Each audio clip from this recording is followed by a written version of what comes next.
Welcome back, ladies and gentlemen. I don't start a show like that normally. Fuck.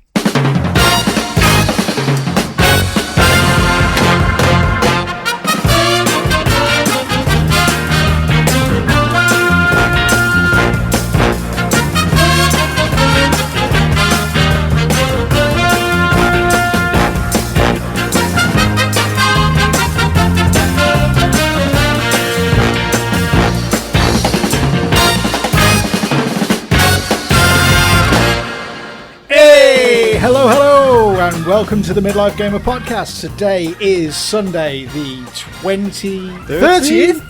The 30th of August 2020. My name is Darren Baldock, and joining me live at the other side of the table is the gorgeous Mr. Matthew Moore. Always great to see you, my friend. Excellent to have your face in my room. Indeed, indeed. Loving the lockdown life, as always. It's the new normal, apparently, so I'm told. So let's kick back, relax, and enjoy the latest episode, which is 297 of the Midlife Gamer Podcast. Matthew, my friend, this is a rarity. This is two shows in the same month. I know. Eh? I know. It's a good job I've found some time to do stuff. To talk about stuff. Yeah, I've had a bit of a middling light month. So, boys and girls, can't speak to the overall length of this show, but we'll see what happens. So let's get straight into it, my friend. Things that have been happening in our lives that have jack all to do with gaming. I'm a granddad. Hey! Let's just get it out there. I feel old.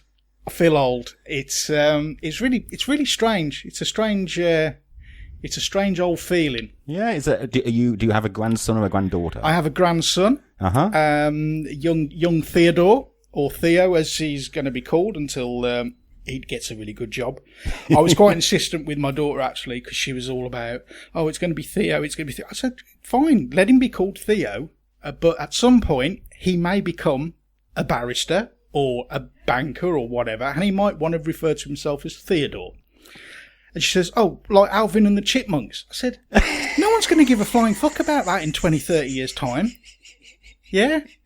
So I said, just do one thing for me. Right, on his birth certificate, let's have it as Theodore. She said, fine. Okay. She said, fine. So, I'm trying to think of any Ted Theodore Logan. Teddy. You know, Teddy's another shortening that he could use. The world's his oyster. Absolutely. What a world to bring him into. Oh no, it's going to be strange. But he's an adorable little chap. Yeah. Baby and mother doing well? Yeah, fabulously well. And she's naturally so in love with him and really proud of him. And she's doing a bit of baby photo posting on Facebook. Of course. But to be fair, she kind of acknowledges that can be a thing for new mothers. And some new mothers will just go, right, every day I'm posting 50 photos. And she posted some the other day, and bless her, she says, I'm sorry if I'm posting too many baby photos. She says, but I'm so in love with him and he's everything to me. And people said, that's fine. Yeah. It's absolutely fine. But the fact that she recognised and understood that, the way you present yourself or the amount of content you post on your feed is seen by everybody. And part of me just thought, well, you really shouldn't give a flying F about anybody else. If you want to just post baby photos for the rest of your life, fine, knock yourself out. And if people don't like it, they can unfollow you. Because that's what I do. Yeah, or mute for 30 days. Oh, I love that mute. And hope that baby grows up. Or no, I won't wish for the other thing. Because that's not a good thing. But I finally got to see him last weekend, and he is an adorable little chap, and I'm going to spoil him rotten and do like all good grandparents do, which is ruin their grandchildren and know always that you can just hand them back at the end. Absolutely. So that's probably the highlight of my month by a country mile. But I've been getting up to some other things as well. Been watching a couple of movies. Ooh, I've got a couple of movies I've watched. Okay. Yeah. I'll go first, if I may. So first, the good. Ooh, okay. Okay. Knives Out is on Amazon Prime Video at the moment, free to watch. So this is, what's the guy's name? Ryan, the guy who did the second Star Wars of the new trilogy. Yeah. It's all right. It's good. It's decent. I've not seen a good kind of whodunit movie for a good while. Is this got the James Bond in it? He has got the James Bond, and he's got a very, very southern drawl to him. But you kind of get over that pretty quickly. But it's got some great actors in it. Jamie Lee Curtis, Don Johnson. Great to see Don Johnson back on the big screen. Who else is in it? Captain America. Oh yes, Yeah, yes. That fella. Steve Rogers. Yeah, maybe. And some other fine actors as well. Oh yes, and did you guess who done it? I did not. It's very clever. Okay. It's very clever. But no, I recommend that as a good view. With a glass of wine maybe, and just a good evening to be had. A couple of hours of escapism. What's that on? That's currently free to view, providing you're an Amazon Prime customer. You just download Amazon Prime Video, and you're in it. Now on to the bad. Now, I'll caveat this by saying there are bad films, and there are great bad films. I would probably put the needle's strongly moving in the direction of could be one of the greatest bad films I've ever seen. Ooh, okay. It's The Meg. Is this Jason Statham and a shark? It's the Statham and a huge effing shark. This is basically your new Jaws. Does he punch the shark in the face at any point? I'd like to think so. I'd like to have hoped so at the time, but no, sadly not. That's just switch your brain off. Switch your brain off. I was me and the missus were watching it, and we were trying to call out the plot points because it was that predictable, and we were like, right, he's a bit of an asshole. He's going to die at the hands of the Meg, and he did. Good. No spoilers, but you'll probably work it out if you watch the first 5 or 10 minutes. It's decent. It's a decent film. I don't know where it sits in the Statham pantheon of his work, but it did prompt me to think I need more Statham in my life, because if he makes a great career out of doing great bad films, then I'd like to maybe explore some of that. Well, what was those two? There was like The Transporter, and then there was Crank. So Crank was the very silly one, and Crank 2 even sillier. Yeah. He's done a couple of Expendables as well, I think. At least two of them, maybe the third. He's also in the more recent car films. Oh, Fast and Furious. Yes. Okay. Yes. Well, I've not seen any of those. No. And up until now, I've had no desire. But if I do go on down this Statham rabbit hole, Well, watch the spin-off. There's the most recent one with him and The Rock and your man crush Idris. Is he in it? That's the three of them. What's that called now? I think it's a Hobbs and Shaw. Okay. It's like a buddy cop movie. Okay, yeah. Statham I can get behind that. Statham and The Rock, who don't like each other. It's funny. Oh, right, okay. And they throw them into all manner of hijinksical kind of situations. So there you go. I've had the good and the bad, and nothing ugly, thankfully. Ooh, excellent. Well, I watched two films recently, and one of them I hadn't heard of it before. But it's called Colossal. Okay. Anne Hathaway. Yes. So it's. If you watch the trailer, it gives away the plot pretty quickly, and you think that sounds like a bit of a silly idea. The concept being that she finds herself that every night or every now and again a big kaiju turns up in like South Korea, right, and starts wrecking shit. Yeah. And then she realizes that she's kind of controlling it without her knowing. Yeah. And it gives it away in the trailer. She has she has a tick. She sort of like rubs her head or pats her head whenever she's sort of nervous, and then she starts seeing the monster doing that on the news the next day. So that as a vehicle for fun is a great concept, but it actually goes to some incredibly unexpected, very dark places, and is just absolutely riveting. Okay, so what is it? That's a movie, yes? It's a movie, yes. And what is it called again? It's called Colossal. It's a couple of years old now. All right, okay. And how did you take this down? Was there science involved? Or? There was some science involved. Okay. There was some science involved. But no, Colossal, give it a shot. Check the trailer. Like I say, the trailer does a great job of just showing what to expect. Okay. And it sounds hokey, and it kind of is, but like I say, takes itself a lot more seriously than you'd expect, and then gets dark with it. Okay. Well, during our break, I'll investigate to see if there's any more legitimate methods of consuming said film. Mm-hmm. And the second one I watched, I was in two minds. Well, no, I was always going to watch it, but based on the two trailers, I was expecting to hate. I, however, kind of love Bill and Ted Face the Music, the third of the Bill and Ted films. Okay. In the Bill and Ted franchise. It's been, 25 years since Bogus Journey? Yeah. Something like that. Now, you need to understand that the age, so I'm 41 now. I was the prime age when them two films came out. To the point, and this is embarrassing, that my best friend at the time, we were dating two girls who were also best friends, and we referred to them as our princesses. Yeah, you did. Yeah, we did.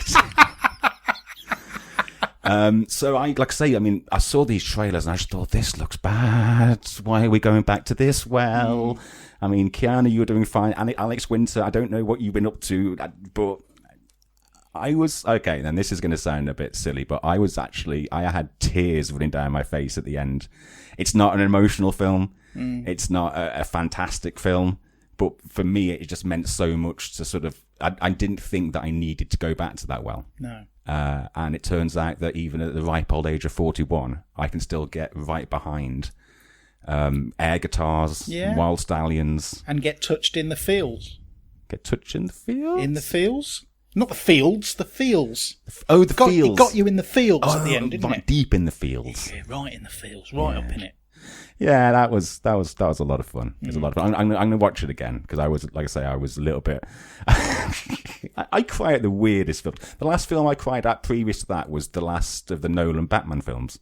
Okay. And I was just in a very delicate place at the very end, seeing Michael Caine sort of like seeing him in. Don't spoil it. Don't spoil it. Like, but I love the fact you say, "I was in a delicate place." We having your period, Matthew? I think I was having my man period. I think I was probably hungover after a blazing row with the wife. Even Batman. Fantastic. I've been doing a bit of TV. Yeah. And I think you probably watched this, or I think you may have told me to watch this, but Line of Duty. So the wife has been all over this since it came out, and I know that there's a 4th or 5th series due soon. The 6th is currently in production, yeah. Right. Yeah, so I think they've just resumed filming. So yeah, we sat down and I nailed the whole first series, and I was incredibly surprised how good it was. Very good. Good telly. Yeah, it is good telly. Real good telly. Good performances all around. Didn't see the end coming. No. Because I perfectly. Yeah. And yeah, we've started off the second series. Yeah. Only done the first episode, but we'll see. It's also, I mean, it's good for me to sit down and watch something that the wife recommends. I don't do that enough. No. Because she is known to watch some trash. Like some right garbage. Like Married at First Sight, the Australian version. Yeah. Any Real Housewives series? I don't think so. Oh, just wait till she gets hooked up with those. I just walk past and it's the same noise, just a different accent. But the other TV thing I picked up on, which I imagine a few of our listeners did if they've got Netflix, is High Score. Okay, yeah, I've seen people talking about that. Yeah, 6 episodes. So half an hour, 40 minutes long, maybe. Nothing that you didn't know already. Okay, but it's nice to see it presented. Yes, there's a lot of production value in there, and they obviously travelled the world making it, and you get to see. The wife was walking past. I went, I've interviewed him. Now, was it Richard Garriott? Totally Richard Garriott. It was. So there was an episode all about role-playing games. There's an episode about sort of esports and the rise of it. And sure. But yeah, I think the only thing that I didn't realise, because I'm a Sega kid, is that I didn't realise that the FX chip in the Super Nintendo was actually on the cartridges. That's right, yeah. Not actually in the system itself. Yeah. Didn't realise that. Mm. Yeah, check it out. Why not? Sounds like a plan. Educate yourself. Oh, yeah. Had the guy on there who made E.T. Oh, the worst game ever. The one that almost killed the entire business. So did he apologise? Did he show any remorse? Well, it was interesting hearing him go to Spielberg and present it to him. And I think it's... What did he say? What the fucking hell is this shit? Well, part of his narrative was, can't it just be like Space Invaders, or can't it just be Pac-Man? And I'm like, no, you've got one of the biggest movies ever coming out, and it has to be ready for Christmas. It has to be an actual game. Yeah. And we all know how that worked out. Yeah, we do. It didn't mention, but wasn't it the one that they buried thousands of copies in the desert? Yeah. They didn't mention that. Yeah. I'm sure something. Did I see a Major Nelson thing a couple of years ago? Yeah, there was a documentary, or there was a film crew attending, and there was a whole project around, because the whole place is a landfill now. So they had to kind of almost selectively pick where they think they might have been buried. And they did manage to pull up a couple of copies. So, that's worth checking out as well. I'm sure that's on YouTube somewhere. Oh, YouTube seems to be my go-to place for taking in content these days. Yeah, but it's all a la carte, isn't it? You something just sparks in your brain. You go, oh yeah, I want to watch marbles getting raced downhill. And you go, oh yeah, there's fucking tons of them. This is ace. Well, that's new search. Yeah, my latest jam is on YouTube is I don't probably give away too much, but needless to say, after our last show, I've kind of got into Archero. So bit of an Archero rabbit hole, and I do spend a fair bit of time watching videos that talk about the current stuff that's on sale on the Switch, because there's so much jumping on and off all the time, and it's my easy way of just going, right, tell me what's worth looking at, because there's some shite on there. And I'm not in the mind of wanting to watch every review for every game that's currently on sale, because you can have upwards of 600, 700, 800 games that are discounted at any single given point in time. So I'll just watch one of these videos that goes, right, these are the top 10 games that are on sale at the moment that you should probably think about buying. Fine, takes 10 minutes. I'm done. Perfect. Thank you. Perfect. So what else have I done? What else have you done? I don't think I've done a fat lot else. Actually, no. Thank you to a couple of people who reached out after the last show to sort of say, sorry to hear about the dog and thanks for doing what you do. So thank you for them people. Nothing seems to be happening in that world at the moment. Okay. A game which is probably for the better. Yeah. Even though I keep saying that I'm ready for another one, it's nice to have a break. It's nice to have a break. Yeah. Just spoil our two for the moment. Yeah. But you know that when the call comes, you'll probably be in a position to step up. Yeah, I reckon so. Yeah, which is good. So. Yeah. Although I do need to fix that door. Okay, that does make good radio. Explain that door. It's a door that doesn't close anymore because I had a temper tantrum one day and slammed it. Okay. And then immediately regretted it. Okay, so if you do hear screeching harpies in the background, that's just your good lady and my good lady cocking on in the garden. I imagine they're probably talking about us. What else are they going to talk about? Wouldn't surprise me. Well, we're everything to them. I can't imagine them even thinking about talking about anything else. Centre of respective universities, I'm sure. Absolutely. Or maybe not. No.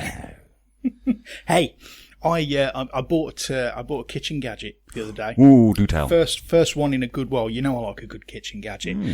So this popped up in my Hot UK Deals feed, and it was an air fryer for 30 quid.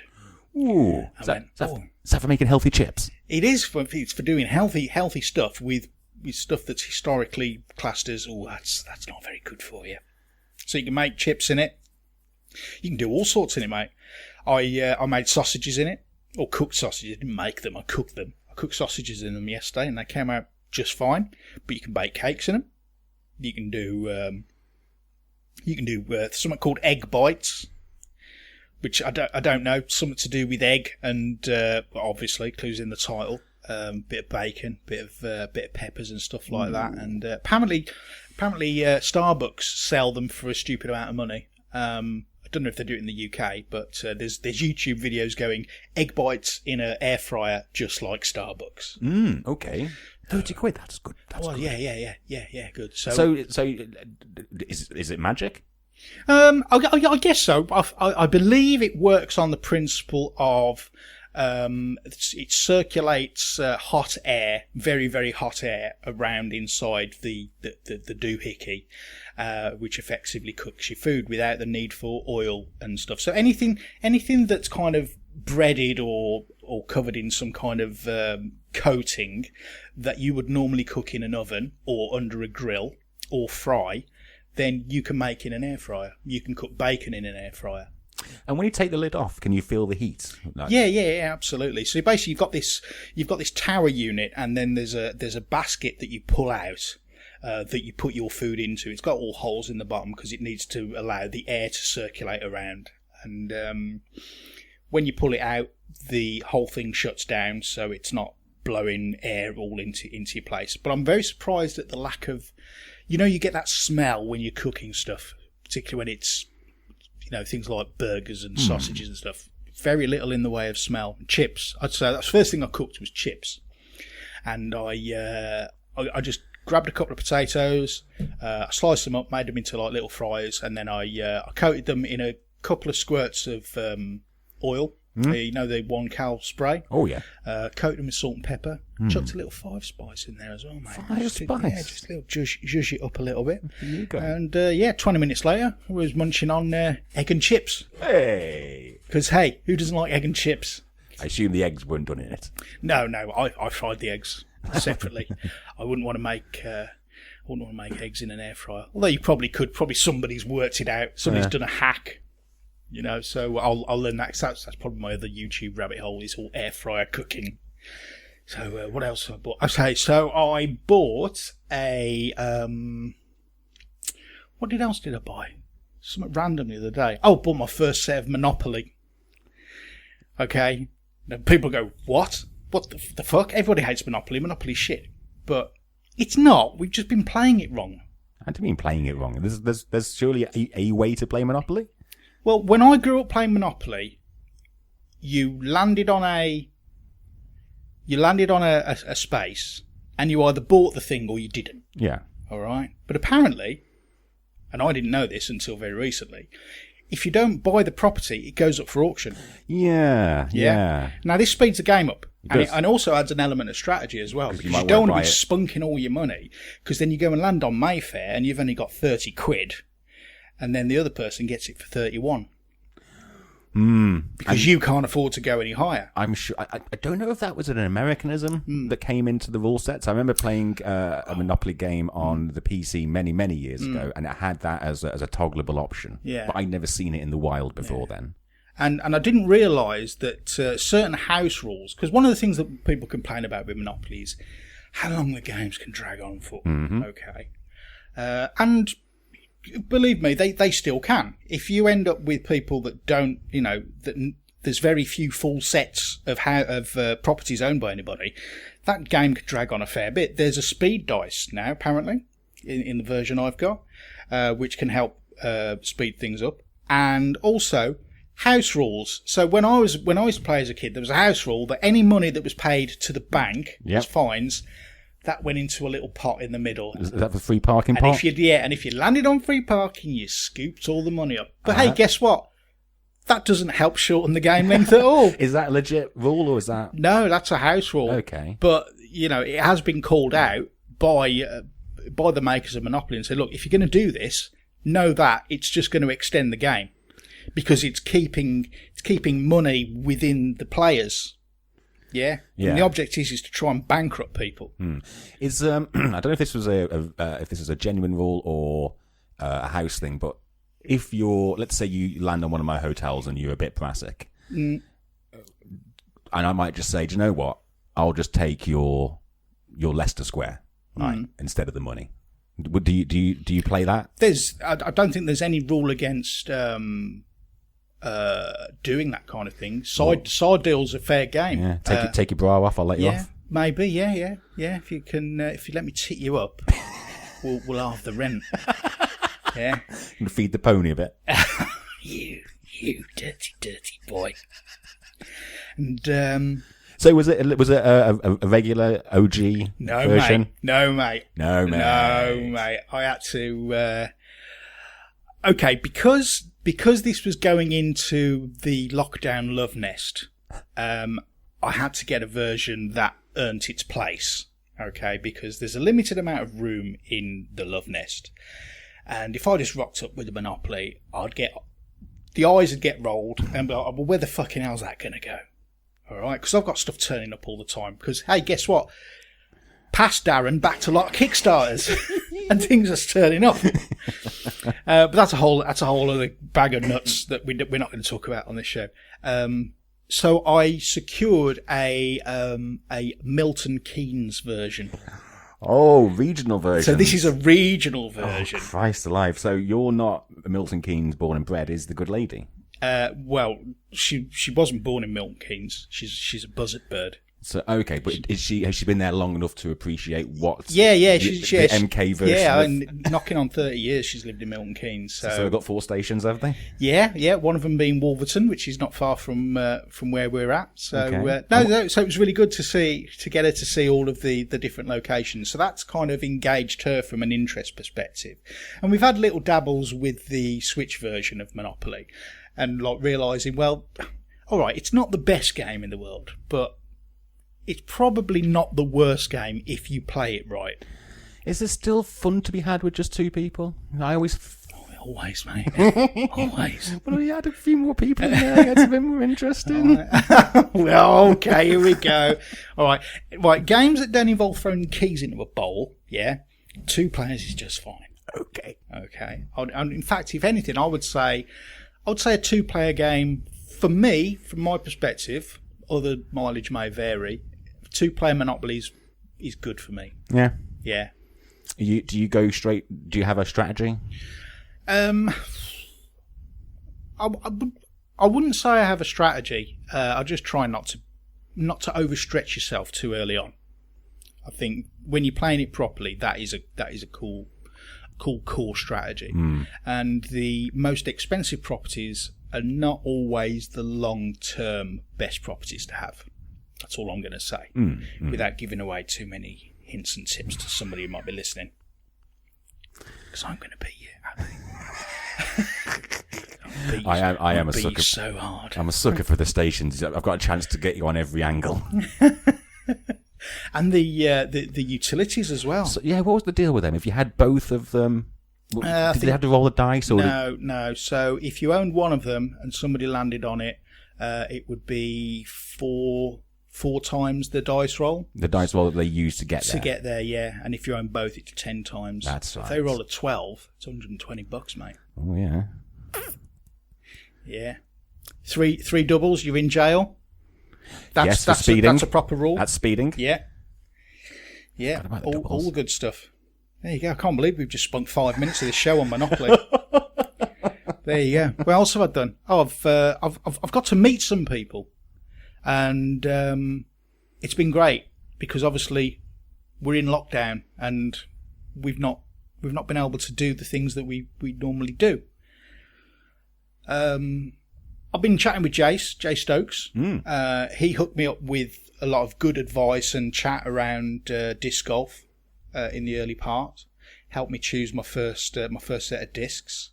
And fortunately, he doesn't live too far from where I live back up north. So on a recent trip back up there, because I do go back from time to time just to hug my cardboard and look at it and think how wonderful it is, and think, well, how the fucking hell am I going to fit this all in the love nest? How's your garden looking, mate? I don't even look at it.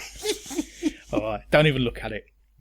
But I managed to spend an hour or so with Jace. We met up at I can't remember the name of the place now. There's a park in Lichfield. Come on, help me out.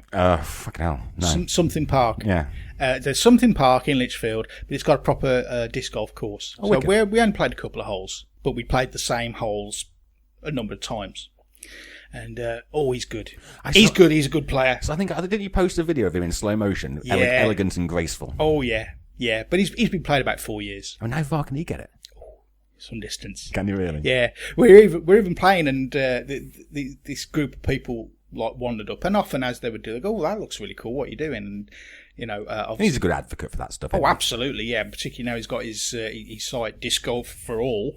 Yeah, other disc golf sites are available, but that's Jace's, and that's the one you should support if you're interested. So we talked about it and everything, and one of the guys said, "So how far can you chuck one of those?" And he says, "Yeah, I'll show you." His thing just went for fucking miles. But the trouble is, you got to go and get it. Yeah, it went for miles. It was awesome. It was awesome. But I've got a lot to learn about that game, and I just need to practice. Like with most things, you get better with practice. So, what do they say? Is it 100,000 hours you need to be an expert at something, or to 10,000 hours? I don't know. Long old time. Well, don't go for sexy time. I didn't need to put in that many hours to become good. Born with it. Yeah. Yeah. It's in my jeans, mate. Well, it's in my shorts today. But also got to meet up with Darren. Now, obviously, Darren, prior to lockdown, Darren and I would be getting together every weekend for a day and doing the old ball games and stuff. So all that's obviously not happened. So we seized an opportunity to meet at Pipe Hayes Park in Birmingham. And we socially distanced, and we played some disc golf. And Darren brought along a fun game as well, which I'm going to talk about in a lot more detail, which is Molkky. Molkky. It's spelled Molkky, Molkky. Very weird, but it's kind of one of these Scandinavian type games. Don't know exactly where it originates from, but one of those cold places where people are generally very pretty and blonde. Oh, okay. Like ABBA, but not Sweden. So Molkky is that's a hell of a fun game. So thank you, Darren, for hooking me up with that, because I went out and bought a set off Amazon. And effectively, this is an outdoor game. It can be played with just two people, or you can play it with a larger party. Size is no limit. You can play in solo or in teams. So basically, you've got these 12 pegs. Each of them are numbered 1 through 12, and they get laid out. They all get stood up on the ground. So you play it on a flat piece of grass, or you could you could play it on. I guess you could play it on sand. You could play it on a beach. Yeah. So you set these up in a certain formation. They're quite closely grouped together. Not a million miles away from like 10-pin bowling. Correct. And you start about 3 to 4 meters away. Just take 4 good steps and you're golden. And then you've got this baton, this wooden baton. So everything's made of wood. Okay, so this is all kind of, I don't know, eco-friendly. Yeah. Unless you have a tree. No animals were harmed. Yeah, trees were fucking murdered to make this game, but no animals were harmed, so that's all right. Okay, so this is a vegan-friendly game. We'll take this baton, and basically all you need to do is knock over some of these pegs. Because this is how you score. The object of the game and the winner is the first person to exactly 50 points. Now, if you remember, I noted that there was numbers on each of the pegs. Okay, so the way you accumulate score on your turn is once you've thrown your baton, if you knock a number of these pegs over, you'll score the number of pegs that you've downed. And if you've only knocked one over, you score the number that's actually printed on the peg. Okay, so this is where it gets a little strategic, a little closer towards that 50 mark. So you remember I said in order to win you have to score exactly 50. And that is exactly 50. If you go over, your score falls back down to 25 and you have to continue onwards to get back up to that magic number 50. So you imagine you're on 46. You're winning by either knocking over 4 pins or knocking over the number 4. Now it depends how big your balls are and where that pin is in the scheme of things. Because if you're wellying these things, the pins can get spread out quite far from when they originally were set up, which makes for very interesting strategy. But like I played it with Darren. I really enjoyed it. Picked up a set. I took the good lady over to the park over the road. We played it. She enjoyed it as well. And hey, guess what? You and I played a little before we recorded. I enjoyed it too. Yeah, get a free app you can download, which helps you keep score and everything, and shows you how to set them up. And yeah, exactly. I mean, is there a reason why they're in that order? I wonder. I don't know. What I do know is, and this comes back to YouTube rabbit holes. Okay, there's world championships of this sport. Oh no! It's great. I'll be watching them. Oh, there's some really good players. Some really good players. Have you ever heard of a game called Aunt Sally? No. Oh, no, I have, but I've no idea what it is. It's I think you have. The aim of the game is you have a similar sort of a baton as what you're throwing in Molkky. Yeah. But I think you're having to throw it at a doll that sits in front of a target. And it seems to be, it's played in rural pubs. I don't know if it's up and down the country or if it's a regionalised thing, but certainly around this neck of the woods, like you see them sometimes in a pub beer garden. You just go, what is this? What is this craziness? And then, but you see people. It's like the people who have like a pub darts team. Yeah, they get quite serious about it. They do, yeah. Fucking Jimmy's not turning up again. Oh, he's off the team. He's off the team if he does it twice. But I tell you what. So what I love about Molkky is it's an outdoor activity. There's no limit to the number of players. I would say if you've got more than 4, you'd probably want to be thinking about splitting into teams, because at some point somebody's going to go out. Because you can actually drop out the game altogether if you miss 3 times on the trot, which is always a danger. I would say if somebody falls out at that point, you give them the phone and say, right, you're managing the scoring from now on. Mm. But it's great. You can pick it up off Amazon. There are a whole multitudes of sets out there. Some are not as good as others. I would say for a decent set, you're probably looking at somewhere upwards of about £30 to £35. But this would become a staple for your summer entertaining. I mean, you can imagine sitting there having a few beers and you think, right, let's get the Molkky out. Let's have a little bit of fun. Yeah, I know that at our gaff at work, in replacement of a Christmas do, they're suggesting we do a summer soiree. So we're automatically getting £20 extra in our September paycheck. Lovely. And they're proposing that we try and get together as teams in a socially distanced kind of a way. So I think we're looking at rocking up to the park opposite the head office in Reading. Okay. And this is the sort of thing that would go down a treat. Mm. I mean, we've done things like touch rugby and like rounders and shit like that. And so they'll eat this up. And again, putting it into teams as well sounds like a great idea. Yeah. Some a bit strange about touch rugby, though. I don't think parents are really advocates of that anymore, are they? Not in this day and age. Which part of it? The touching. We need to have a conversation about how touch rugby works, fella. I think we do. If it's anything like blind cow milking, then I'm out. I'm very much in. Right. What else have we been up to? Anything? I don't. We had a good old natter about stuff that we've done that hasn't involved gaming. I know. I do like the fact that you said this Molkky thing. I'll talk about it a bit more later. I've done it. I've spunked it. I just thought, no, I'm not going to. I'm not going to tease. I'm just going to get it out of my system. Totally. I love it. Really enjoy it. Yeah, I do like that. And I won. Yes, you did. Which makes it infinitely better. Yeah. Yeah, what were you waiting on? 4 or 3? So I was trying to get a 4, and I was actually aiming for the numbered 4, hoping to get it on its own. I missed and knocked over just 4 other ones. Yeah, brilliant. I'll take that. Yeah, that's a win. Yeah. Well done, my friend. Yeah, nothing else to report here. Okay, everything's good. Oh, I went to the dentist of all things. That was a terrifying experience considering the world that we're in right now. So how does that work? It works the same as before. I do believe that hygienists, well, it depends on the practice and the setup, but so the hygienist where I go to, for example, can no longer do the wet work. I understand this to be a thing as well, because the good lady's been to the dentist as well. They can't use anything that causes a splatter. So any kind of that you'd get they'd get the electronic cleaner. The thing that made the horrible noise. Yeah, it's all manual cleaning now, mate. Yeah. I mean, when I actually had some actual work done, I had a fill-in. They had to, like, they were wearing very, very hardcore PPE, and there's me with my gob open, just like, please don't drool on me. Don't drool on me. I used to pay for that sort of shit, but right now, no thank you. Is he rocking up like Dustin Hoffman out of Outbreak? With like a full hazmat suit.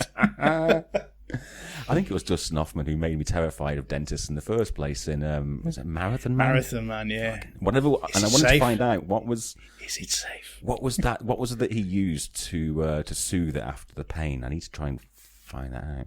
But I mean, from a dentistry point of view, it doesn't hurt like it used to. Okay.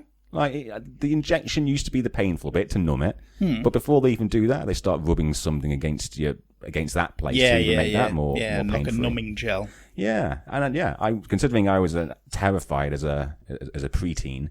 Go get your mouth sorted out, people. Yeah, get your gob looked at. Don't be a clown, or you'll be walking around with a frown because you can't smile because your teeth are fucked. There you go. Yeah. That was brought to you by the National Dental Association. Ryan, video games. Video games.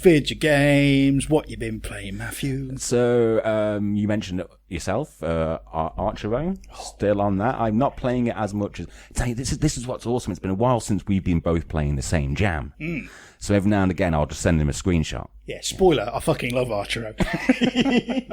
It's also been a long time, it feels, that I've recommended something which you've actually liked as well. So I think that goes to say that it is actually a quality game. I remember, I think you did the Facebook post and somebody immediately was like, Archero's great. Yeah. That's a great game. Everyone get on it. Yeah.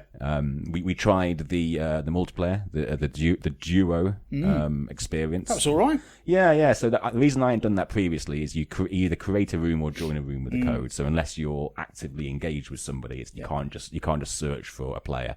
But that seemed to work well enough. Sat next to each other. Yeah. There was a bit of lag, but it was fun. It didn't get many rewards for it either, did we?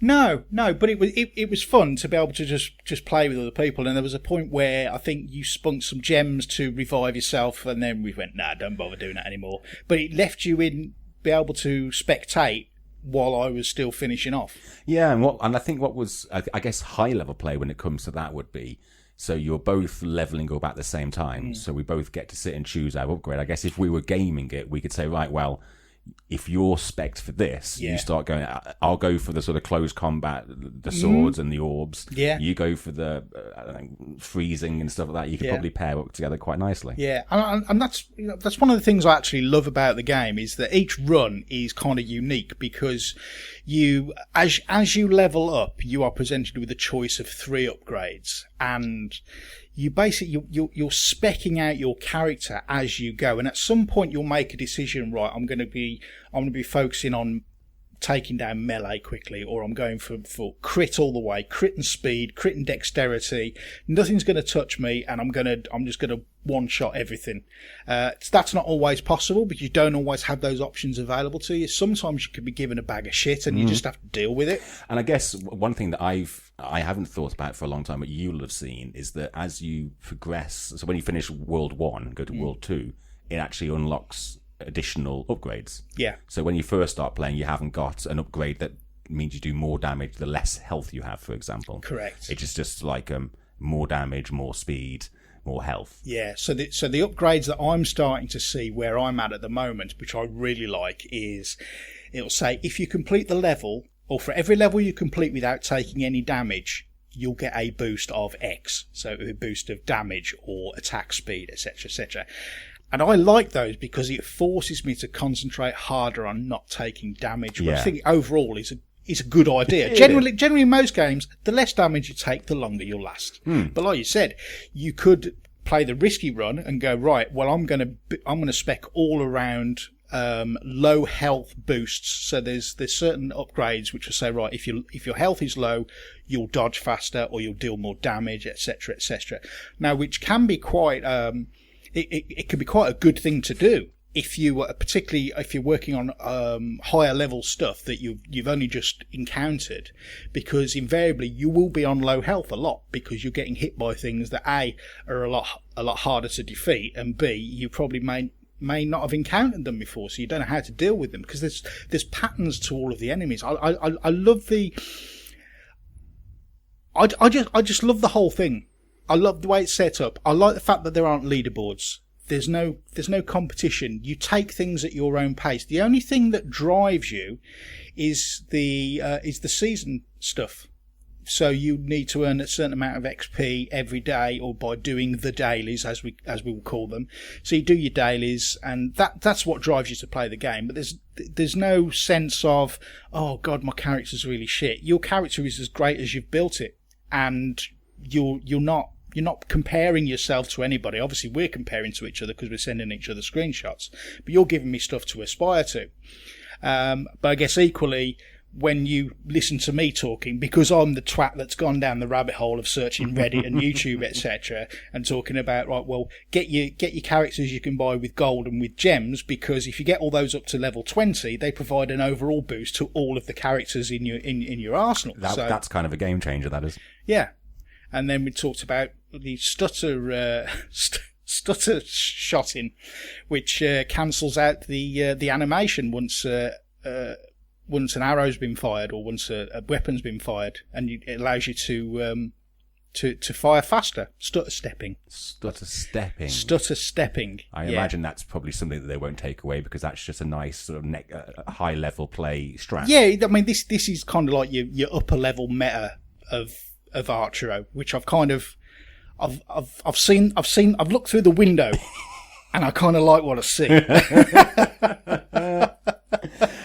Do you find it intrusive at all with the payments? Because obviously it's a free-to-play game. I think I dropped on one of the battle passes. Yeah. Which I think is maybe a $5. It's a $5, yeah, for about 12 days. Yeah. And then so I'm on my second battle pass. So if I've spent a tenner, I think that's good value for money. Yeah, for, as I've been playing it solidly every day since we last spoke. Wow. I'm happy to do that. I'm enjoying it. Good for you. They seem to support it quite well. There must be a very active player base for them to be continuously sort of updating it, and there's always new. I mean, like when we were looking at it, I was having to explain to you some of the things that weren't there when I first started playing. So they really are supporting it, which is great to see. Have you seen any? So obviously, when you're on your phone, most free to play games, I guess, is when you're watching an advert. It's generally for a similar sort of a product. Have you seen any adverts for a reskin of that yet? Like a Tank Hero? No. So I did. So interestingly, I did download and install Tank Hero, which is basically it's a blatant rip off of Archero, but it's not as good. No, it's not as good. So I played it for a few days just to see how it stacked up, and made the decision to not play that. But it's available. Yeah. Speaking of tanks, World of Tanks Blitz got dropped. So there was a Nintendo Direct indie showcase, or a partner showcase, I think they called it, earlier in the week. And it was one of those stealth announcements, and it said, right, World of Tanks Blitz, available today. I went, oh, fucking ace. I love me a bit of World of Tanks. I haven't played for ages. And I used to play Blitz on my mobile way, way, way back in the day. So when I downloaded it, installed it, and linked my Wargaming account, it had got all the tanks that I'd got from when I first started playing. And some of those things aren't available anymore. So I'm like, yeah, I've got all the rare shit. And then I played it and went, this isn't right. Can't invert. Oh. Well, no, played the first game and went, oh, right, I need to change this. All right, I need to invert. No setting to invert, mate. That in 2020, that feels like it should be an automatic thing. Yeah. It's up there with fucking subtitles. Come on. Absolutely. So shame on you, Wargaming, for not catering. Yeah. Invert lives matter. For you. Invert lives matter, people. Oh, fucking hellfire. Is that a show now? I don't know. Might be. Damn it. Don't discriminate. But if you think about it, it should be inverting by default. If you were in a tank and you had a cannon and you controlled that, you would be pulling the cannon downwards raise the elevation. I know. Look, I get your justification. You're just wrong. Fuck off. I'm not wrong. I'm not wrong. All right. I mean, invert lives matter. No. All right. Don't come back with this shit. All gamers' lives matter. All right. Invert lives matter. All right. We're the people. We're the forgotten gamer culture. Yeah, well, no, because you never shut up about it. Well, I've shut about it for a long time because I've never had a problem. Because, hey, what?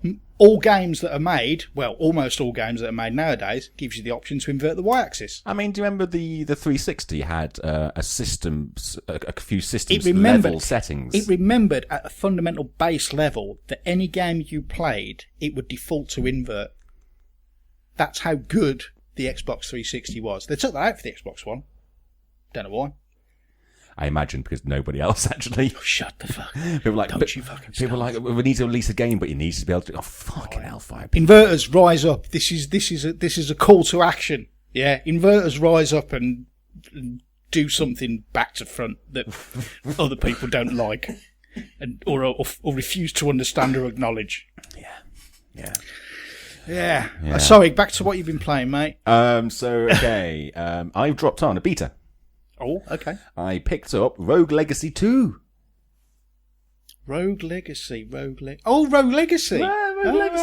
You introduced me to that. Yeah. So we had that on the 360. One of my first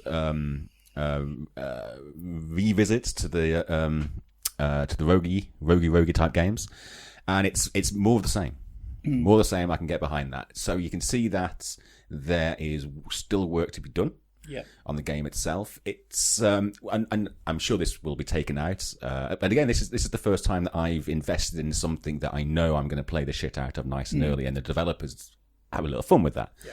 So you get to the end of the first world and you read the message there, and it's them as the development team talking to you. It's going like, look, this is okay. Development's really hard, so we haven't got World 2 ready for you yet. We can throw you into World 3. That's mostly ready, so we'll do that now. Yeah. I don't know if any of the bosses are available to get to yet. I've not found them.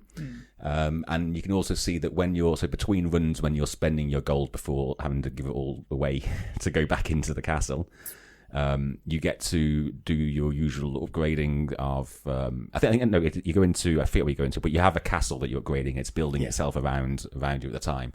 So you can unlock the 4 different classes. You can upgrade the damage that you do. You can upgrade your health and your armor.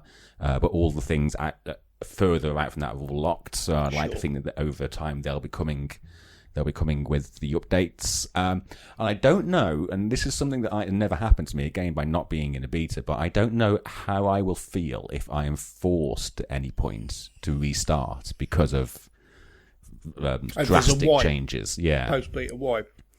I think you need to... I think if you're going into any kind of beta, you need to understand and accept that is a likelihood. That's something that's going to happen. But if the game's good enough, you will go back in. Yeah. That's normally a good indicator of if you join a game or not. I'm trying to remember the last thing I've gone into where it's completely wiped. I can't remember. I can't remember what it did last week, mate, to be honest, so don't worry about it.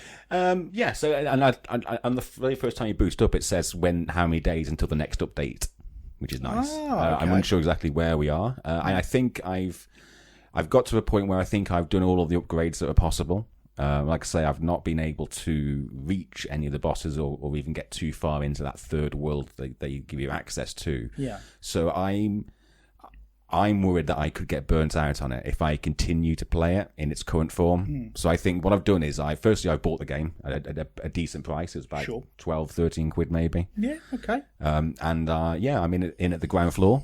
It's you know what I should probably do? I should probably, again, because I'm using it as a beta and because in my career I am a tester, I should probably get in on their community. On their Discord. They've probably got a Discord server for beta tests, haven't they? Yeah. I mean, not necessarily just to raise bugs, because it's not a buggy game by any stretch of the imagination. But just to sort of see what their roadmap looks like. Sure, yeah. And just to see what other people are getting excited about. Be part of that early world. Yeah. Little club. What's in their current sprint? Yeah. How be thy velocity? If I hear someone else talk about agile, then they just think it's because we don't not doing documentation don't make you agile. No, there's a lot more to it. No, absolutely. Oh, that was a conversation killer. Started talking about agile. Sorry.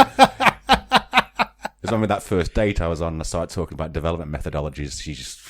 Yeah, always glazed over. Taxi! See that one again? Yeah. He just wants to talk about the agile and methodology and all. He said waterfalls. I thought we were going on holiday. I just want him to tip me up and... Oh. What's his recent obsession with titting up? Or has it always been there? It's always been there, mate. Always been there. What else have I been playing? So one of the reasons I've not been playing Archero as much is I do this now and again. I go and download or re-download Adventure Capitalist, and it's just so good. It's just so good. What I do is, so I think there's sort of 3 worlds, if you like, that you're playing in, and you can jump from one to another to then go, okay, let's reinvest and reset everything with a 3% everything on top. I mean, the numbers are going up. We're not going anywhere. But it also has. Usually a couple of times a week there'll be maybe a 2-day long event. Right. So I'll spend most of the time just in that event because you get the more things that you do, unlock more things to take into your normal worlds. But what I find interesting is that each of them, obviously there's some very clever people with very clever calculators doing more than just writing boobs, who are able to craft the upgrade path of that event in a way that isn't always traditional. So sometimes you'll find that maybe the 5th most expensive thing you could be upgrading, actually when that upgrades makes the 4th thing actually quicker. Right. So sometimes your first run through, if you like, is just pot luck. Let's try and find out which of these things I should be investing for on my second run through. Right. And I think that's where I enjoy it. But then I start doing that thing where, I mean, my phone battery's been taking battering with this. Because I'll do that thing where I know that if I leave it alone for 5 minutes and come back, I can watch an advert to double everything. So I'm trying to min-max my existence at the moment. Oh my God. So I'm like, right, I need to go make a coffee. So before I go make a coffee, I'll go spunk all my money into everything. And then I'll shut the app down just to make sure it's definitely knows I'm not playing it right now. Make a cup of tea, come back, load it up. You're not flying for 5 minutes. Do you want to double that? You bet your life I want to double that. Funny you should ask that. Yeah, I'd love that. Thanks. So I'm still seeing the cheeky thing that people are doing with adverts where it will be interactive to a point. Yeah. So you'll start just clicking on it to see how the game in theory might work. Yeah. And then halfway into it, that then means no, you've actually activated it. Let's take you to the store. Do you want to download this? Do you, Matthew? No. Yeah. No, I mean, we were talking about it before we started recording. My big bugbear with ads, and I believe it should be outlawed, is it's ads that show you a game that looks like it's going to play a certain way, and then the actual game itself is fuck all like the game in the advert. What was the one which you keep seeing? The zombie one. The zombie one. I mean, that probably is like that. State of survival. Something like that. I'm not giving it any more airtime. I'm sick to the back teeth, that fucking advert. If I download and install that game, will I stop seeing that advert? I'm going to try that, because I'm going to download, install it, and delete it. Because if I start playing it, it might be good. Oh, no. And my life will be over. So don't want that. But no, there's ones where there's like a little puzzle, and you pull a lever or something, and water will come down and drown something, and you're sitting there going, no, you shouldn't have pulled that one. You should have pulled the other one. And then it goes, oh, do you want to have a go? I'm like, maybe, but actually, I've downloaded and installed your game before, and there's nothing like this in the game.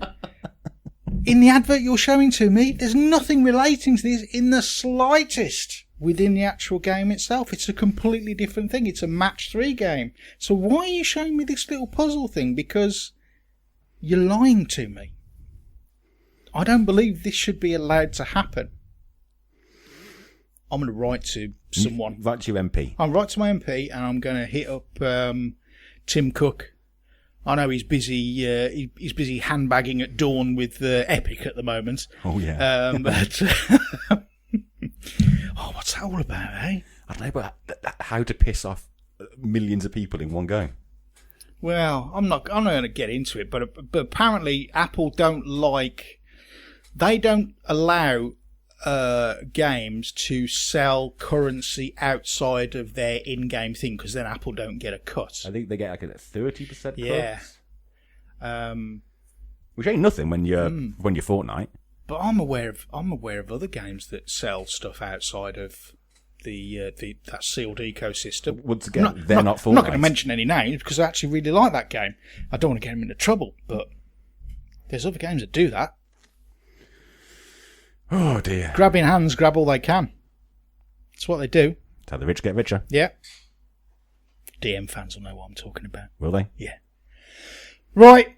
Any more on the video games? No. Okay. I've so I've done a little bit of tinkering and some more shenanigans with my Switch. So the first thing I've done is I invested in a stand that allows me to rotate a monitor. Okay. Because we were talking the last time about vertical modes in Switch, particularly with pinball games. But there's a whole load of games that support this Tarte mode. I said Tate last time. That's wrong. It's Tarte.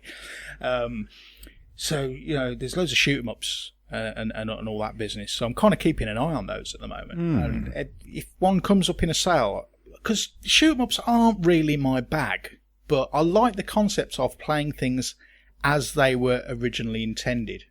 And vertical shooters is definitely, it's all about the vertical. But then I thought, well, I've got that Konami collection. I'm sure there's a couple of games on there that support vertical. And guess what? Scramble. Yeah, my old favourite from the chippy back in the day when I was a kid. So I got this monitor stand. I needed a monitor stand anyway. Let's put this out there. I didn't kind of say, right, I'm going to go and spend money on a stand just so I could vertically orient a monitor so I could play things vertically. That was almost like that was an outcome of a happy accident. A happy accident. I like it. It was a very happy accident. So yeah, I did that. I bought a little doohickey which basically doubles up as a dock. So I've got the Switch plugged into the hub. Then I've got a small set of speakers, just some Amazon Basics USB powered speakers. They plug into the hub. Then the audio jack plugs into the headphone jack in the Switch itself. And then from the hub, HDMI through to HDMI in the or is it D sub? I can't remember which connection I've got there on that monitor. No, it's HDMI to HDMI. There you go. So I'm verting, mate, like a boss. And it's ace. It's ace. Have you used it for any work productive stuff? What, vertical? No. Should I? I don't know. I think vertical is probably very good for browsing because you're seeing more. You're not having to scroll down so far to look at shit, are you? You could probably view most pages without having to scroll at all. Over the years, you'll save a fortune on mouse wheels. Yeah, you would. Yeah, absolutely. Just don't double-click them hyperlinks. But then, yeah, absolutely. Heathens. Yeah. But a thing that I dropped on, and I've kept stum about this because I was just waiting for it to arrive. So back in mid-July, I went down another YouTube rabbit hole of virtual pinball. Now I know that there's a really big virtual pinball community out there, and there's people doing crazy stuff with building full-size cabinets using 42-inch 4K screens and putting extra screens at the back for the backboard. I've reconciled with the fact that unless I win the lottery, I'm never going to be able to have a full-size pinball table in my life again. However, I looked at other solutions, and there was a Dutch YouTuber, and he was showcasing this item called Sharpin, which is basically it's a 22-inch monitor that's mounted into a case which looks like a pinball table, but just sits on your desktop, and it's got proper buttons on the left and right, and there's buttons on the front, and that looked really good. And he's got it set up to work with Android, and got an Android box in there. But then I noticed they'd done another video where it said Sharpin on Switch, and that triggered me, and I thought, oh, okay, now I'm interested. So I watched the video, and there was a sale on the site. So there was a good amount of money to be saved. I'm not sure if I'm going to say how much I paid for it, but with the sale and with shipping, it was about £200 for the monitor, and the speakers you get aren't very good. I'm going to upgrade those, but you get the cabinet. You build it all yourself. Got little vinyls that go on the side, which look great. But what this means is, this is the closest thing I've got to a virtual pinball table, where I'm tapping things. I'm using flippers. I'm using buttons on the side of the cabinet to activate the flippers. I'm looking at a vertically oriented screen. I'm playing all my pinball games. I'm playing Pinball FX3, and they've got the Williams license, so I'm playing some great sort of original, the original Zen Pinball and the Pinball FX guys, stuff they've made over the years, but also some of these Williams license tables as well. I've got Pinball Arcade Stern, which is all the Stern tables. That's by the Pinball Arcade.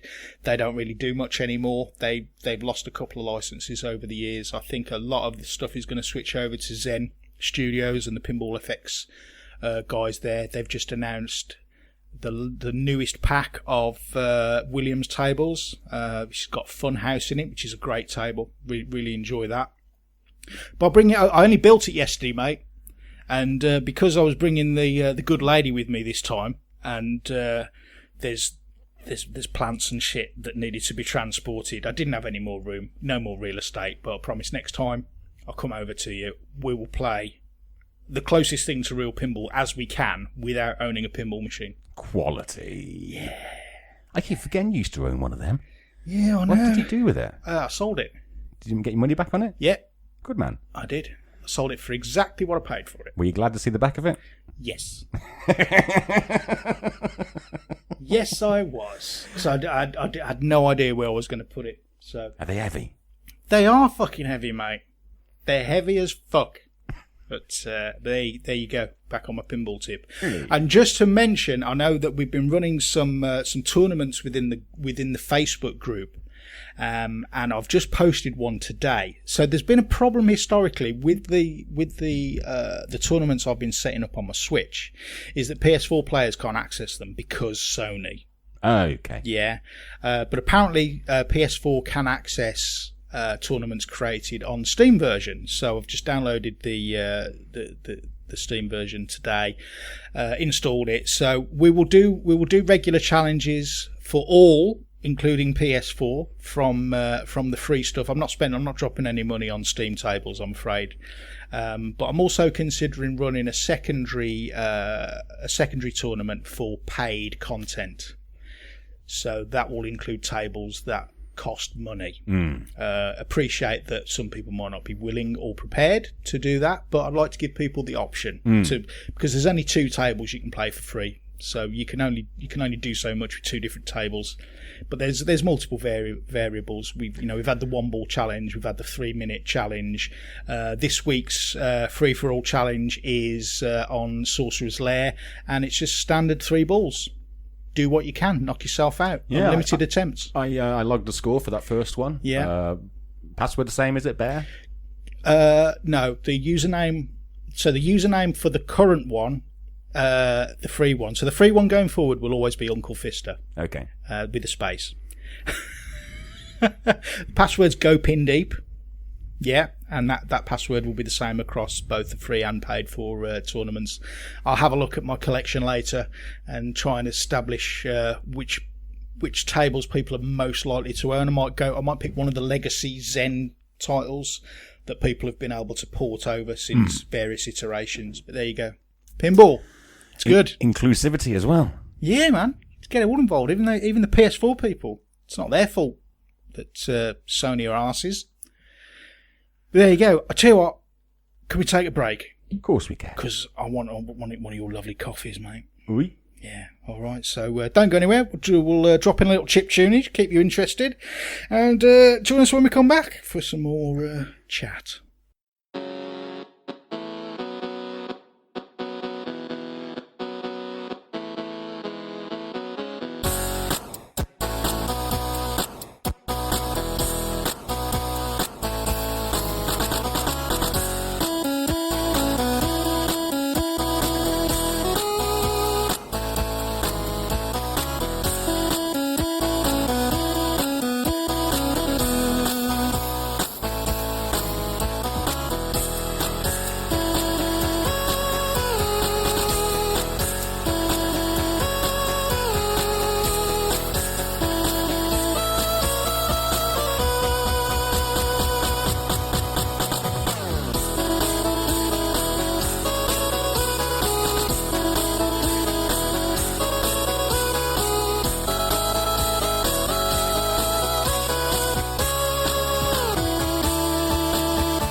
And we're back. Yeah, that was nice, wasn't it? So, I've double checked, and Colossal is available on Netflix right now.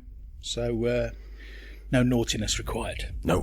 Go check it out, though, people. Yeah, definitely. So, what do we normally talk about now? Bit of board gaming stuff. Not a lot to talk about, really. But something interesting happened. So, I'm kind of all about my RPGs at the moment. With my tabletop RPGs, still hooking up with the guys for our D&D. We're delving a dungeon. We're delving a dungeon sort of thing at the moment. What level are you? I'm level 2. There's nothing. I think there's plenty to go here. This is what I love about this campaign. It's so open world. There's so many different things we can do. We've got this old house at the moment. I can't remember how we got it. I think we were given it as a reward for doing something early game. But we're all shacked up in this something strange going on in there as well. I don't mean to go off on a tangent. But we've got this place, and we could do it up, and we could turn it into a bar and start making money for us. So in order for us to renovate this place, we need to go and earn some money. So this is driving us to go into the city of Waterdeep and look for work. So we're kind of... I like it. It's kind of side questy stuff we've got going on at the moment. Did you get your grind on? Yeah, we're grinding some gold. But I've always been the player and never been the DM. So I've been tinkering with various solo RPGs of late. So I think a few shows ago we talked about D100 Dungeon, and there's another system called Chapbook RPG. So these are available for free, or you just pay a nominal amount from Drive-Thru RPG. It's a very, very basic rule set. You can also buy a hard copy version from Amazon for about $5. But to be honest, just go and get the download. But it's a very basic rule system. So basic to the point where I thought, you know what, I'm going to have a go at running a session where, while it's actually solo, I could run it for one other person. So I'm kind of doing all the stuff behind the scenes and making sure that the story flows, but have the good lady, who's historically always been the ultimate piss taker of swords and cloaks and all that business. I said, right, okay, you're going to don a sword and a cloak, and we're going to take you into a dungeon and see how you get on. So we started, and there was some bad dice rolls early on for encounters, and she ended up with a tough encounter, and I could tell I was losing her in a certain way. I thought, what would a good DM do? So I kind of made some stuff up, and I rolled some dice and I made some internal decisions. And right, there was a big boom far off in the distance, and the monsters that you're struggling against all suddenly just dissipated, and they just all disappeared off. I said, but we don't know what's happened. There we go. So I was starting to get into it. I was starting to be the storyteller, and as she was moving through the dungeon into more rooms, I was being a little more floral with my language, a bit more colourful with my descriptions, to the point where she finally met the boss at the end, and I did this whole setup where I said, the torches started flickering, and there was a loud hum, which kind of crescendoed into like this thing where this thing rose out of a crypt, and I said it rose without sound, and then it kind of was horizontal, and then it kind of just went vertical and looked at you and went, "What are you doing in my chamber?" And it was brilliant. I really enjoyed it. And she seemed to enjoy it as well. Is this spicing up your bedtime role playing? This is our idea of role playing at night. So that was pretty good. Chapbook RPG, another solo adventuring type game, perfect for times like these that we are in. So there's that. I also tried it with Star Realms, which we've spoken about in the past. So that's a very basic deck building game, available for free on app. You can buy a physical version. This is the most boiled down basic deck building fun that you can have. She didn't really enjoy it, so she was a bit bored with it. So I thought, there's something wrong with you. How can you not enjoy this? But that's the kind of interaction we have when it comes to board games. I understand and accept that there are certain things that I thoroughly enjoy that she will have no interest in. However, there are other things that she's kind of gravitated to over the times that we spent together. So I know that she's all about Monopoly Deal. She enjoys Carcassonne. She'll play various other games as well. What else do we try? So a good while ago, she presented me with an old tatty pack of playing cards, and she says, "This is the first card game I ever really remember fondly from a child, and this is the set." So this pack of cards is over 40 years old, giving her age away a little bit here, but about 40 years old. This pack of cards, and it was a game of Happy Families. Happy Families. Does that ring a bell? No. Very, very, very sort of simple, basic game, but the cards were so worn, and you could tell they'd been played and played and played. And I love the fact that they were in that kind of condition. And unsleeved, I imagine. And, well, obviously unsleeved. So I said, I'll take those and I'll do something with them. And then last time I went home, I was looking around admiring my board game collection, as I always do.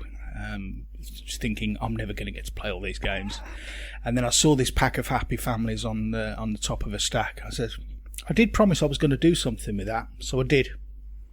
Sleeved it. Yeah. I sleeved it and bought it back, but it's now each card is now preserved in a far better way than they ever were before. And she said, you know what, I don't even know how to play Happy Families. We used to as kids, we used to just enjoy looking at the cards. And there'd be like Mr. Fox and Mr. Squirrel and Mrs. Badger and etc. etc. So then I just went online and sought the rules out.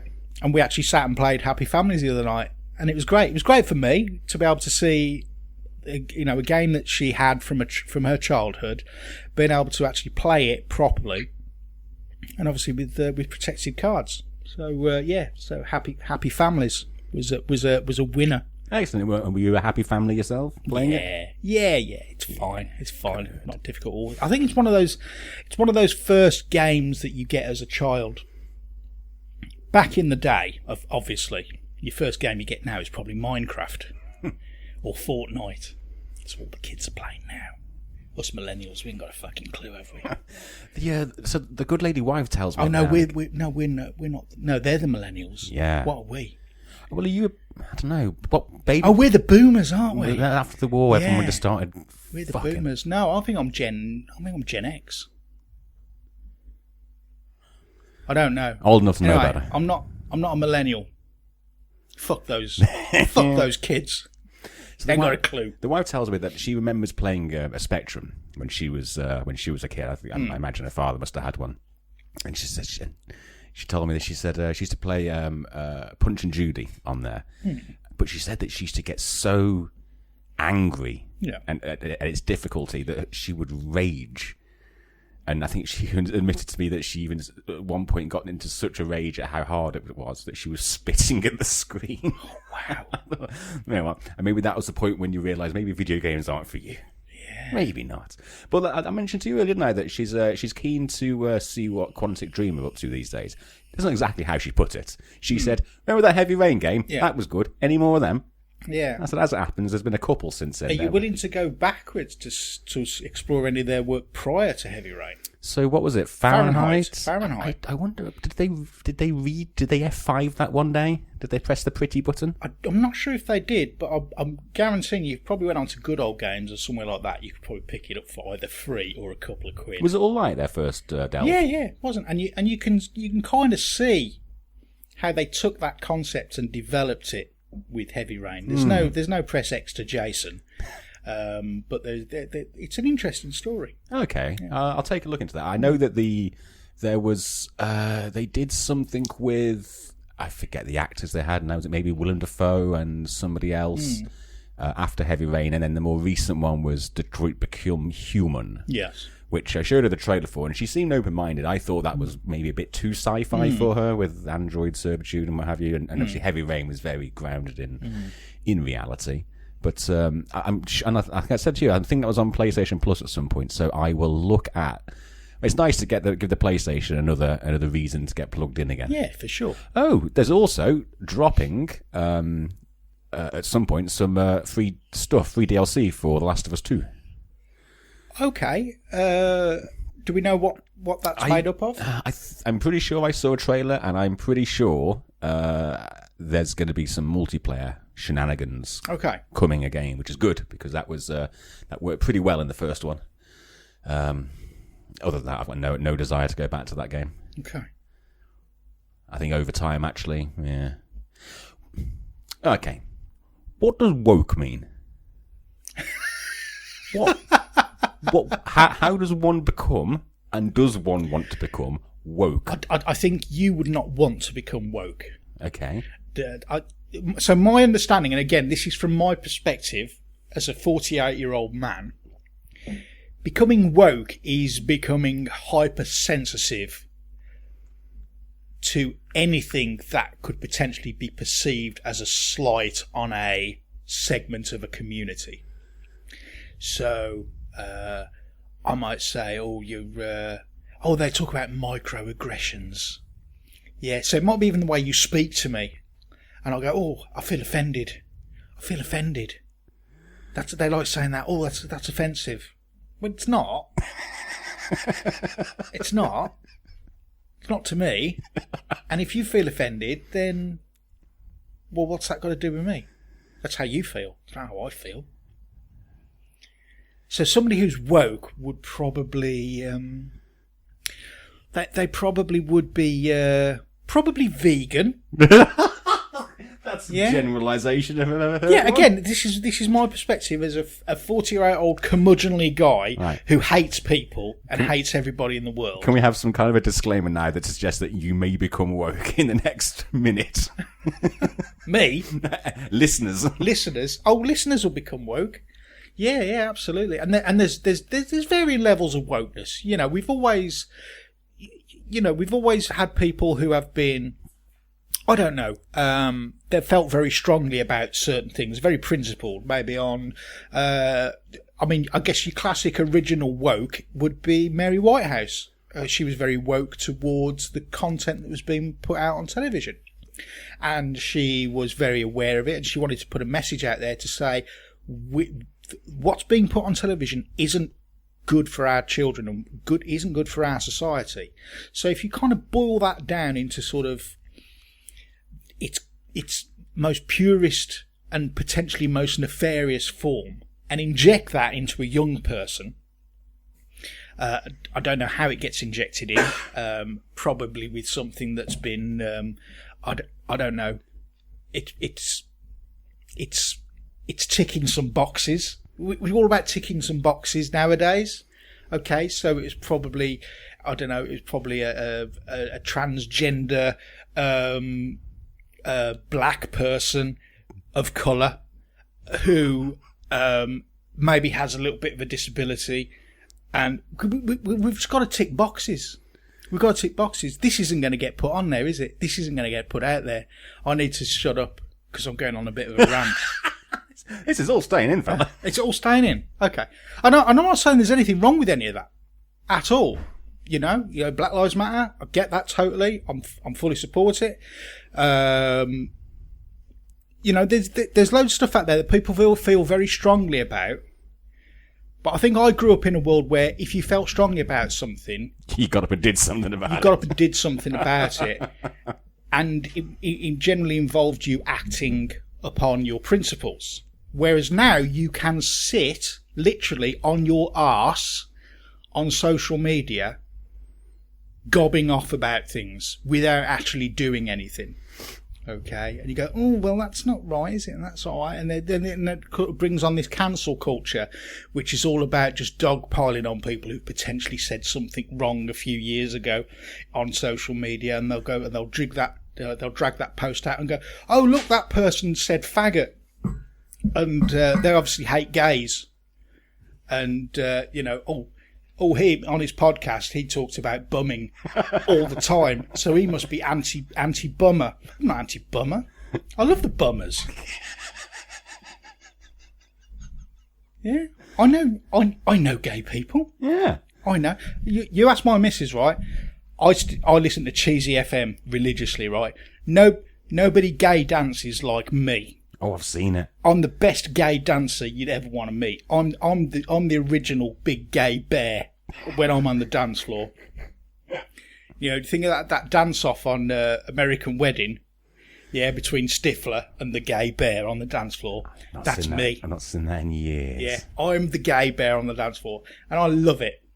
I love it, love it, love it. Now there's a gay bar in Milton Keynes called Pink Punters. And I keep threatening to when all this is over and it reopens. I said we're gonna go have a night in Pink Punters. I want to have a nice time. They have a trans night there. Do they? Yeah. Well, that's great. That's great. It's a bit of a lucky dip, then, isn't it? Yeah. Yeah. You don't know what you're gonna get. You know what you're gonna get. Well, you got a pretty good idea. But again, it's all cool. You know, if somebody comes to me and says that they're trans, I say, well, that's fine. That's fine. But then you got people going, oh, well, it's this, and you can't do that, and you can't say that, and more. One thing that I keep seeing a lot of is, it's usually on Twitter bios. None of them quite as epic as yours these days, but they'll make a point to reference he/him. Yeah. So it's all about gender appropriation, and there's quite a thing about it within the board game industry, where historically rule books have obviously when you're trying to explain a game, they'll obviously lay out some examples, and they'll say, oh, and he rolled this and he played this card, or she played this card, and it's all about, well, got to make it just they now, so you're not alienating anybody. Do you think I'm really like, when I'm writing he played this and he did that I'm thinking, fuck those people, fuck those trans people, fuck those other people? No, but they just want to be. It's all about inclusivity, and I get that.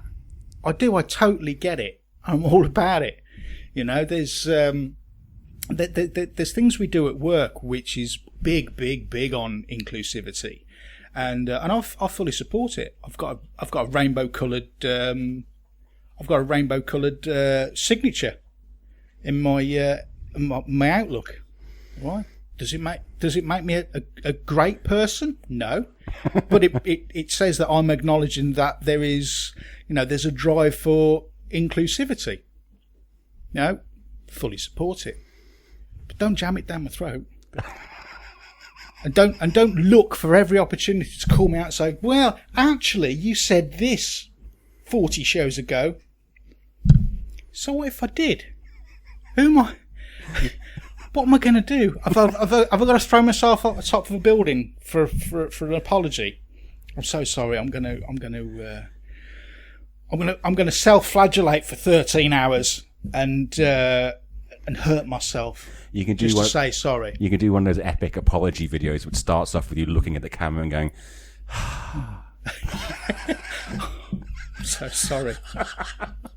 But I think the thing about being woke is that potentially you are trying to find issue with things where nobody else sees issue with it, and you're kind of just permanently on the lookout for people and things that potentially could be perceived as hurtful. It could be in such a microscopic way hurtful to somebody, and then that kind of gets amplified, and then their followers will amplify it as well. It's a very weird world that we live in now, and I don't know if it's because when I grew up there wasn't social media. You know, there was a kid knocking on your door, and your mum would answer and go, "Can Darren come out?" And that would be your social interaction. And you'd go down the park and you'd find some porn mags and you'd play some football and you'd have a go on the swings, and there'd be, and that would be it. That was a sum of your social interaction. But now it's all a button press away, and you've been exposed to images and narrative, and everybody's got a voice. They don't necessarily use it in a positive way for the benefit of everybody. But I'm all for championing a cause, and I'm all for people holding to their beliefs. But I think sometimes you just need to back the fuck up. Yeah. And just a reality check. You cannot solve all the world's problems. Sometimes you've just got to do what you do and live your own life. A lot of people seem to find themselves in groups because they both hate the same thing. See, I've never really understood that. You know, then the same misery loves company. So if you're kind of down on something, it is quite easy to, and somebody go, oh yeah, fuck those guys, or yeah, fuck that noise. Well, no, I don't like that either. Well, I think where you and I have always been with Midlife Gamer, it's about celebrating the good in what we do. You know, I personally don't care what platform you own. Right? It makes no odds to me whatsoever. Wherever you pledge your allegiance to whichever company who doesn't give a flying fuck about you, if that's how you want to live your life, that's absolutely fine. But I love the fact that you play video games or board games. Okay? Doesn't matter beyond that. So don't come to me with your, well, I'm a Sony fanboy, or I'm a Sega fanboy, or I'm a bloody Nintendo fanboy. We grew out of that years ago. Okay, we still have a bit of fun, yeah? Like, fuck you, Atari ST owners, yeah, you ain't got a fucking clue. But you know what? We say that almost ironically now, just to think how ridiculously childish we were. But you still see it happening nowadays. Mm-hmm. You know, someone will be only Sony. So it's only Sony for me. Sony. Sun shines at Sony's arse. And you see it for everybody, and you know, even the Master Race people, they're just as bad. Yeah, they're probably right, but they are probably right. If we're not careful, we're going to start talking religion next. Oh yeah. Fuck those Christians. Yeah. Is your grandboy going to be christened? I've no idea. Is that still a thing? I don't know if that's still a thing nowadays. I really don't know. But again, I'm not going to force it. I'm not going to force the issue. It's not, oh, he's got to be christened. He's not one of God's children unless he's christened. No, let people do what they want. I think there's parts of this world that spend far too much time looking for the wrong in people as opposed to looking for the right in people, if you boil it down to the basic. And I always like to think, as midlife gamers, we always try and focus on the good. We need a dick joke any minute now. We need one. Yeah, penis. Hey! There you go. That was a good little off topic. Yeah, last time I asked a question like that again. Yeah, I know. And I'm sorry if I've upset you. I'm sorry if you feel offended, but that's on you. So kind of go fuck yourself. Well, I wouldn't go that far, but I don't know what you want me to do. So. It's going to be an interesting world in sort of 10, well, yeah, it won't be that long now, sort of 10, 15 years' time, where your presidential candidates will have years' worth of social media and being a teenager to go and dig through and go, yep, sure enough, when you were 17, you called somebody a dickhead. And you upset them and you didn't care. Yeah. How can you be fit for office? Well, the kid was fucking 9. What do you want? Yeah. When you said, I saw, was it on social media the other day? Our friend, what's his name? Piers Morgan. So he put a tweet out about how something inclusivity, staunch supporter of the gay community. And then somebody dug out a clipping of a newspaper from the Sun from years ago. So do you remember back in the day on EastEnders where there was the first? They caused a bit of a ruckus at the time. There was the first gay, openly gay character. It was the actor was Michael Cashman. I can't remember the name of the character he played now, but there was a big fuss about the first man-on-man kiss. And the headline was something like "Calls for EastEnders to be taken off air after two men shown kissing," written by Piers Morgan. So somebody had just replied and posted this clip in and said, "Is this you, Piers?" You know. And I know we're kind of joking about it, but I think people should be allowed to grow and learn. You know, society is changing all the time and we don't realise it, and it's only when we look back and Little Britain's your classic example. We all lapped up all the Little Britain stuff, and there'd be like Bubbles de Vere and which would be fat shaming nowadays. And then there was Desiree. Oh, that's racist. And then you go to there's all sorts of stuff. The guy Bo Selector, Lee Francis. He apologised for like Mel B or blackfacing essentially. Yeah. And that was one thing I just thought, are you just apologising to get on a bandwagon? Because I didn't think anyone was calling you out.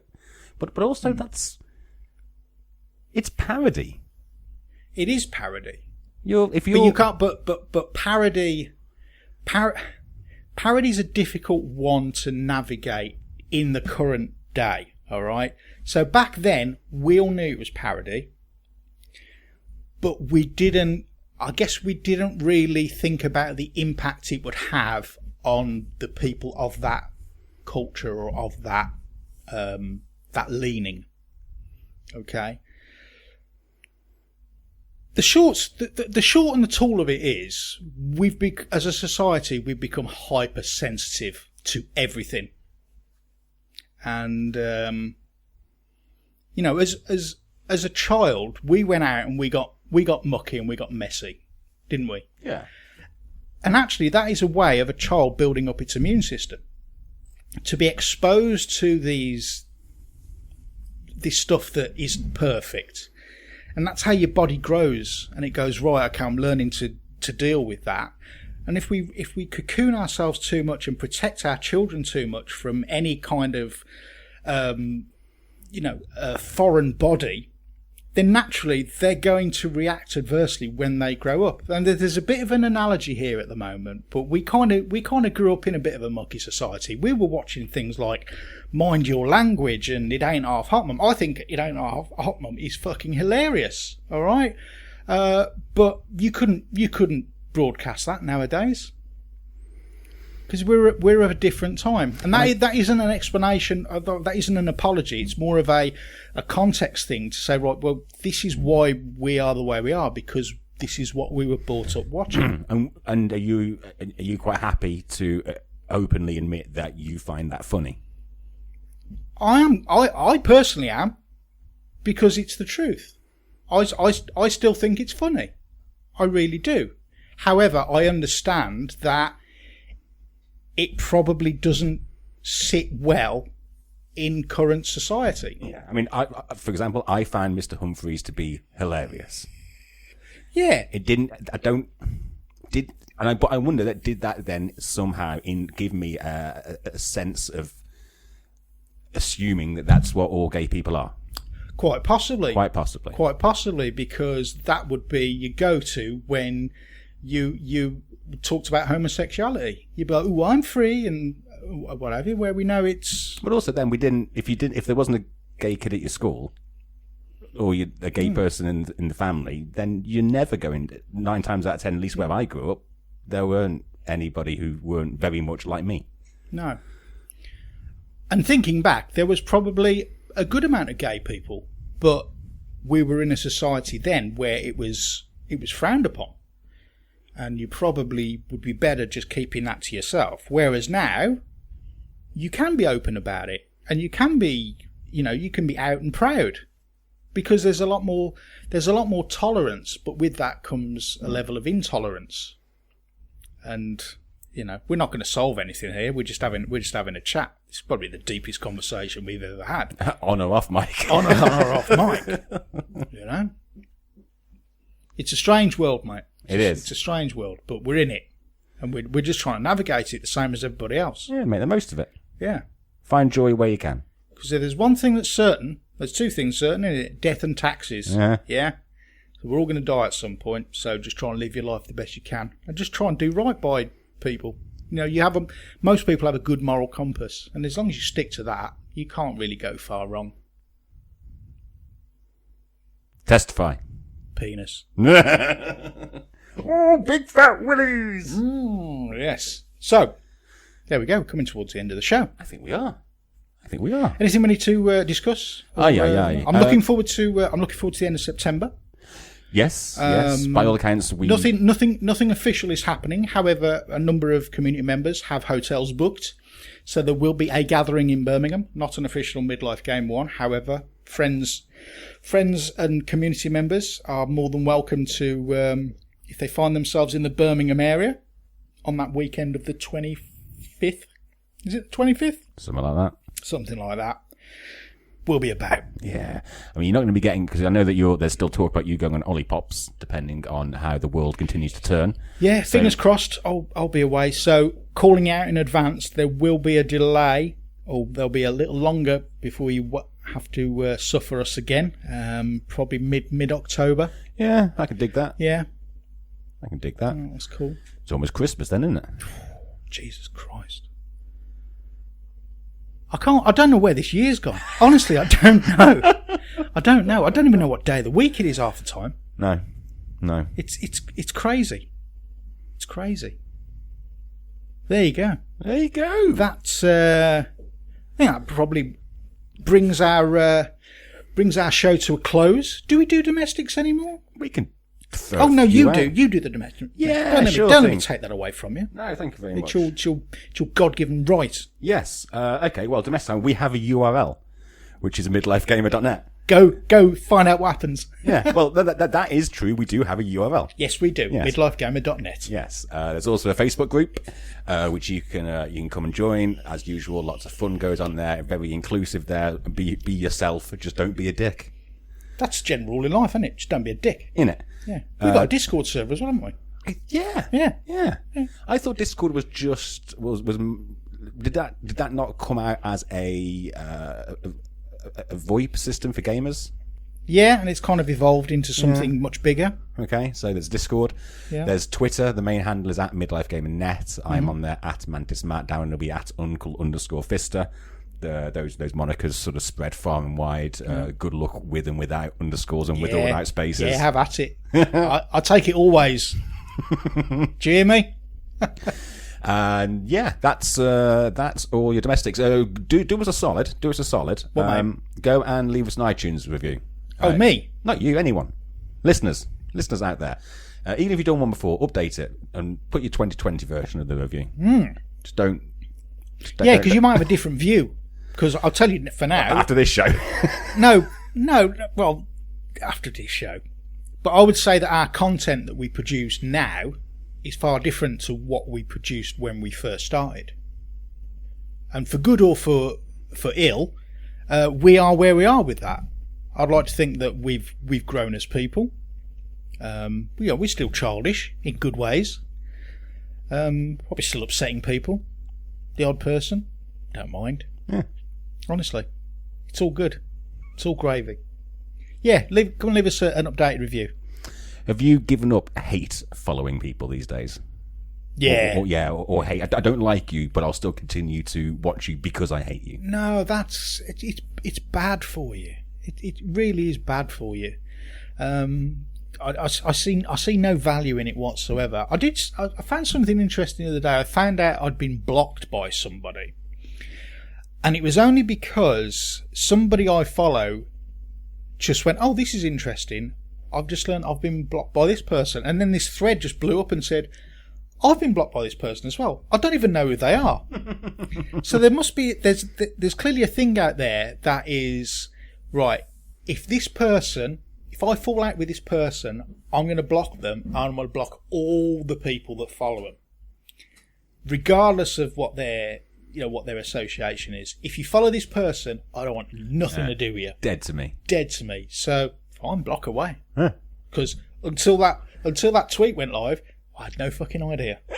And once again, we said it before. Guess how much of a fuck I give right now? Oh, is it little? It's smaller than that.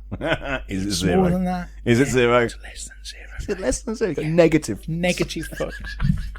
I'm taking fucks. I'm taking fucks, not giving them. And on that note, ladies and gentlemen, we're going to wrap things up. Hope you've enjoyed listening to us prattle on for an hour or so.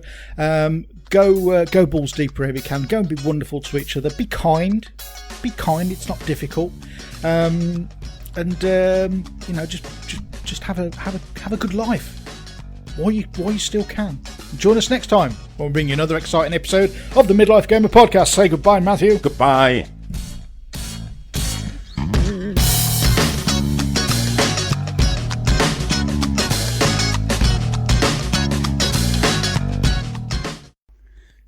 So check it. It's like it's 10 years ago, and Matty's bought himself a vape kit for the third time. What the hell's going on?